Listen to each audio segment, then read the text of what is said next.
Salut et bienvenue à notre vidéo au sujet du livre Un sac de billes. Aujourd'hui, nous allons examiner chapitre 5. Les garçons arrivent dans le village isolé d'Ajemo, et Jo a le sentiment qu'ils sont privés de sens, la guerre les ayant dépouillés de leur pureté. Désespérés et affamés, ils entrent dans un restaurant qui est bandé de juifs comme eux-mêmes à la fuite. Comme d'habitude, Maurice remplit son rôle de grand frère en décidant d'un plan pour franchir la ligne. Raymond, un jeune garçon à vélo, les dépasse et leur propose de les faire passer la frontière.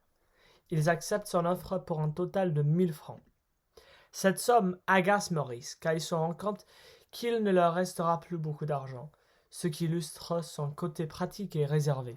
Joe, quant à lui, se réjouit, car il estime que c'est la meilleure affaire. Mais cela montre également sa nature susceptible d'enfant.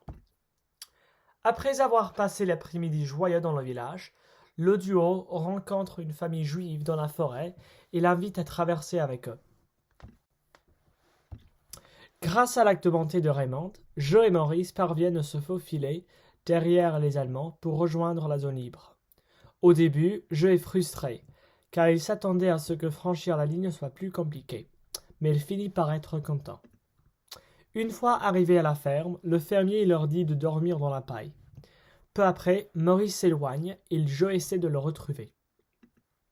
Le matin, Maurice revient, fou de joie, après avoir passé la nuit à gagner 20 000 francs, en aidant des fouillards à franchir la frontière. Cela souligne son intelligence et son intention en tant que pourvoyeur pour son jeune frère. Il mange le petit déjeuner avec le fermier, qui leur donne également du pain pour le chemin, ce qui est un autre acte de bonté et de soutien. Il est également important de noter que le fermier a risqué sa vie, a risqué tout ce qu'il a en aidant les Juifs à rester dans sa ferme. Alors les garçons partent à pied et ils doivent marcher 27 km jusqu'au train pour aller à Marseille. Alors, maintenant qu'ils sont en zone libre, il faut aller à la gare. Et à la gare, ils prennent un train pour Marseille, dans le sud. En chemin, Joe a une ampoule et ça devient difficile pour lui. Mais il voit arriver une calèche, ce qui représente l'espoir et le salut. Le vieil homme accepte de les conduire à la gare d'Air sur la Dure et il ne cesse de parler pendant tout le trajet.